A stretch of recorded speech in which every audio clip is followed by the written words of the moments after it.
2.5% to 6% of the GDP in 1 year.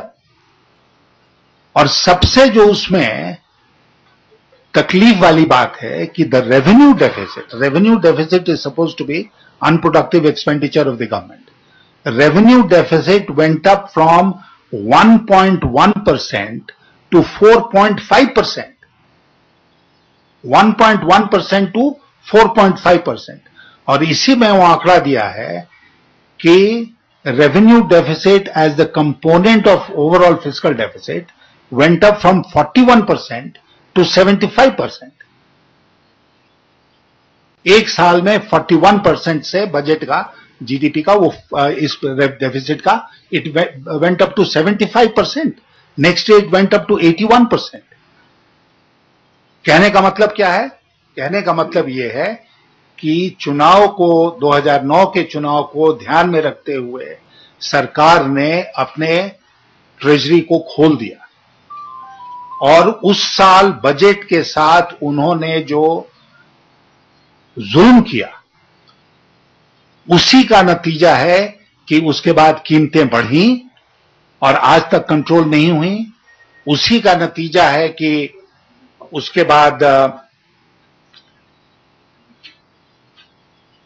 Fiscal deficit बढ़ा और आज तक कंट्रोल नहीं हुआ.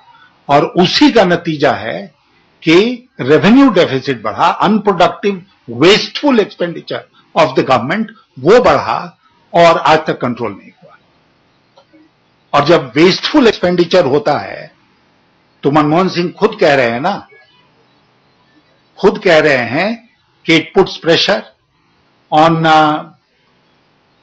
प्राइसेस बढ़ती हैं तो इंटरेस्ट रेट बढ़ता है, जो मैंने आपको कई बार बताया है. So, it is this government and this government alone which is responsible for the present economic crisis. A present economic crisis is not merely confined to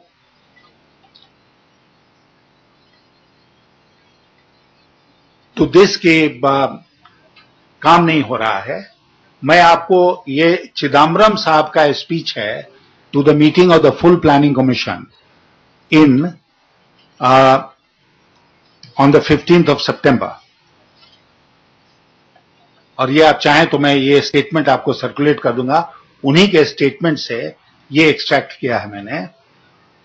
Among other things he said that the 11th plan target of national highway construction was 48,479 kilometers. Achievement कितना था? 17,571. उसी तरह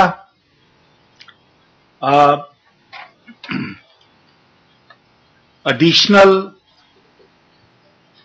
इसको आगे correct कर दीजिएगा, additional power generation कितना ये करना चाहते थे? 78,700 megawatts in the 11th plan. कितना किया? 55,000 megawatts. कोल प्रोडक्शन कितना होना चाहिए था? 680 million tons. हुआ कितना? 540 million tons. Crude oil production कितना टारगेट था? 206 million tons. हुआ कितना? 177 million tons.